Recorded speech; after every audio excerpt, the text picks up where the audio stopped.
Ada yang bilang seperti ini di grup Facebook Raja Galbay. Udah lama nggak di WA, tiba-tiba di WA lagi. Ada apa ini? Nah, Bang, saya sudah Galbay 3 bulan tapi masih ditagih saja. Bang, yang tadinya sepi, sekarang tiba-tiba rame lagi, DC menagih lagi. Gimana itu, Bang? Nah, sebenarnya Anda bisa berhenti bertanya hal tersebut jika Anda ganti nomor WA dan ganti nomor telepon Anda sesegera mungkin. Ya, jelas karena otomatis tidak akan ada yang bisa menghubungi Anda lagi.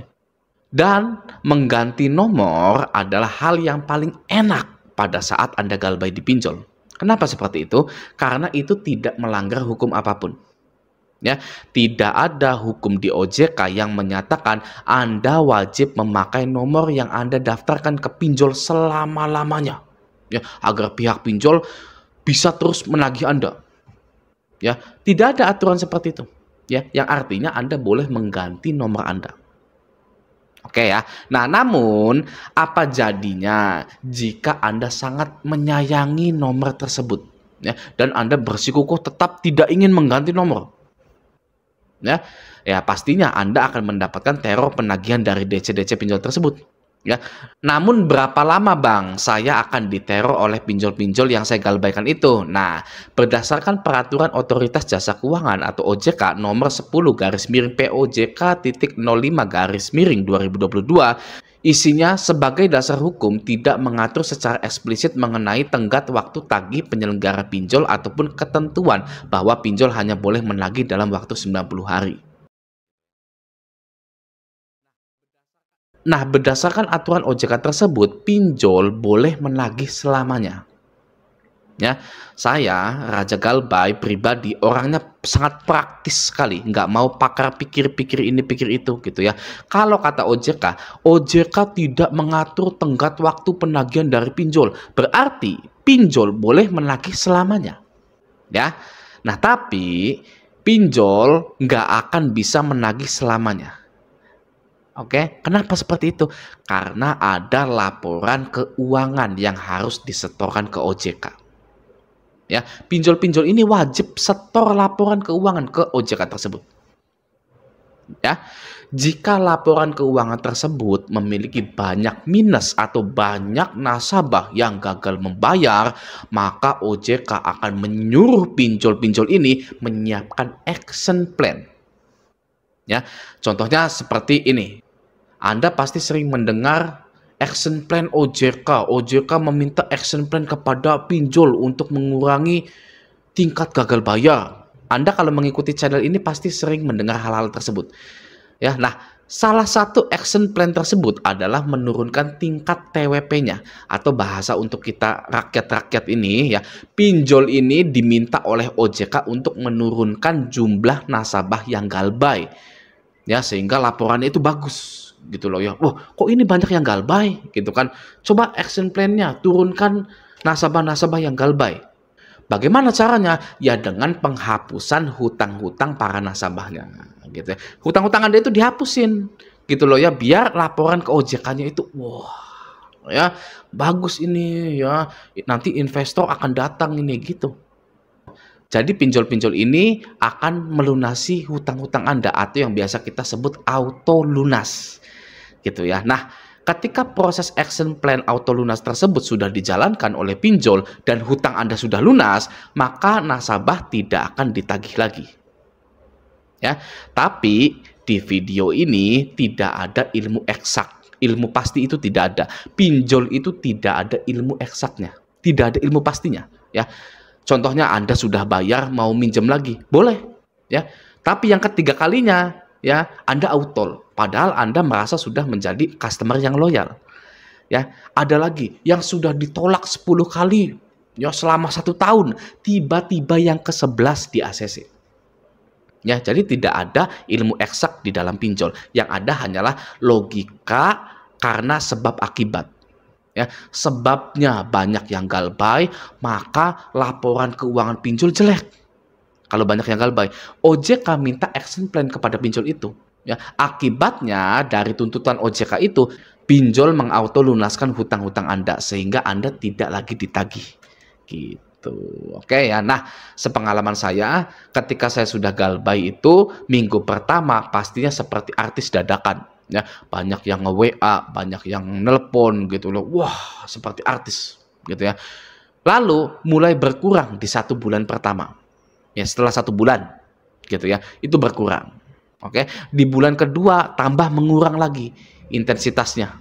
Ya, dan di bulan ketiga sudah mulai sepi, walaupun hanya ada 1, 2, 3 gitu ya. Dan setelah saya galbay pinjol selama kurang lebih 2, 3 tahun ini ya, semua pinjol yang saya galbaykan itu benar-benar berhenti menagih setelah 1 tahun. Ya, saya sudah galbay pinjol antara 2 sampai 3 tahun. Tapi semua pinjol yang saya galbaykan itu benar-benar berhenti menagih setelah 1 tahun galbay.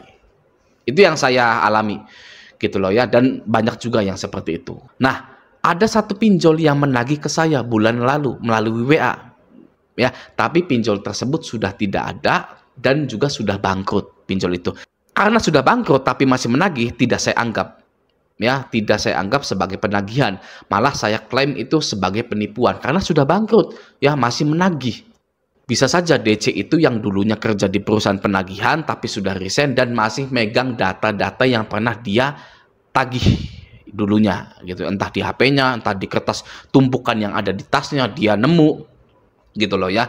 Itu bisa saja karena banyak kejahatan di pinjol-pinjol tersebut gitu ya. Jadi 1 tahun sudah tidak ada penagihan lagi. Kok lama banget bang 1 tahun? Ya jangan muluk-muluk ya, jangan muluk-muluk. Kita sudah galbay, sudah menang ya, nggak usah muluk-muluk mau minta yang lainnya gitu ya. Kita itu sudah galbay, sudah menang. Jadi itulah berapa lama pinjol menagih ya. Kalimat yang sering berseliweran di dunia perpinjolan, seakan-akan pertanyaan tersebut tidak akan bisa hilang selama pinjol masih ada. Ya, salah satu resiko gagal membayar pinjol adalah teror yang mengerikan dan masif. Ya, ciri khas penagihan pinjol itu ya maki-makian dan banyaknya pesan atau spam penagihan yang dikirim untuk para nasabahnya. Ya, setiap hari Anda akan merasakan dikejar-kejar orang, padahal orang tersebut tidak pernah muncul di hadapan Anda. Ya, kok bisa ya Anda tidak pernah bertemu dengan orang itu tapi Anda takut? Ya, apakah untuk menakut-nakuti orang zaman sekarang caranya itu mudah sekali ya, adalah dengan pinjami uang lalu teror dia sampai mampus gitu ya? Sangat mudah sekali ya untuk menakut-nakuti orang zaman sekarang ya, padahal nggak pernah ketemu. Ya, nah untuk terlepas dari pinjol-pinjol itu, yang perlu Anda lakukan adalah tidak menjadi orang-orang mayoritas tersebut ya.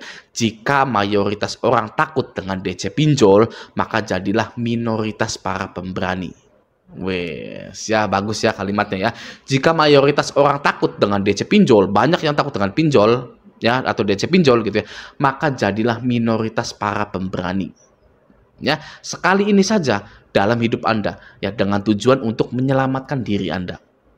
Oke, jika mayoritas orang bela-belain pinjolnya, maka Anda stop pinjol Anda untuk menyelamatkan diri Anda. Ya, jika orang lain mengakhiri hidupnya karena sudah buntu dengan tagihan pinjol, maka Anda lanjutkan hidup Anda dan galbaikan pinjol-pinjol Anda. Wah. Ya, jangan ikutin mayoritas ya.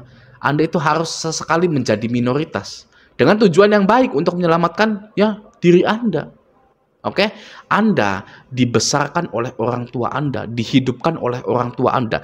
Kelak Anda itu harapannya ya, harapan orang tua Anda itu bisa membantu orang tua Anda. Ya, ini malah mematikan dirinya, bunuh diri hanya karena pinjol. Kurang ajar. Ya, saya mohon maaf sebenarnya bilang seperti ini ya, tapi sudah diberi makan agar hidup, diberi pendidikan agar bisa hidup, malah mati bunuh diri karena pinjol. Ya, pinjol itu apa pernah nyebokin Anda? Ya, apa pernah pinjol itu nyuapin Anda makanan, ngasih pendidikan? Ya, ini dimarahin sama orang tua ngelawan, tapi dimarahin sama orang dari antah berantah seperti pinjol malah ketakutan, malah nyerah, mengakhiri hidupnya. Waduh, kurang ajar sebenarnya. Ya tidak worth it. Gitu loh ya, saya bisa bilang begini karena saya itu berpengalaman dalam gagal bayar di pinjol, tidak asal ngomong sebenarnya. Ya, itu tidak worth it sama sekali hal-hal seperti itu. Ya, pinjol itu wajib digalbay. Ya, pinjol itu enak digalbay. Ya, jangan nyerah karena aduh tagihan pinjol ini gimana ini pekerjaan saya, gimana nanti kalau dipecat. Kalau Anda harus dipecat, kalau takdirnya dipecat, maka keluar saja Anda itu, cari kerjaan yang lain. Sebenarnya seperti itu. Ya, nggak usah takut-takut sebenarnya. Sekali ini saja daripada Anda menyerah. Aduh, kerjaan saya berantakan, ya nanti rumah tangga saya berantakan, ya sudah saya tidak kuat, ya mengakhiri hidup saja. Gitu, aduh, no. Ya masih mending misalkan saya dipecat, pecat saja Pak, pecat saja, pecat hari ini, pecat gitu. Ya, saya mau nyari kerjaan yang lain, gitu. Mana pesangon saya, gitu kan? Dihitung. Saya sudah lama bekerja di sini berapa lama, gitu kan ya? Saya buat nyari kerjaan lain. Jadi Anda ini sesekali harus menjadi pemberani, gitu ya, untuk menyelesaikan masalah pinjol ini gitu. Oke ya, nah semoga video ini bisa bermanfaat untuk Anda-Anda semua. Sampai jumpa di video selanjutnya.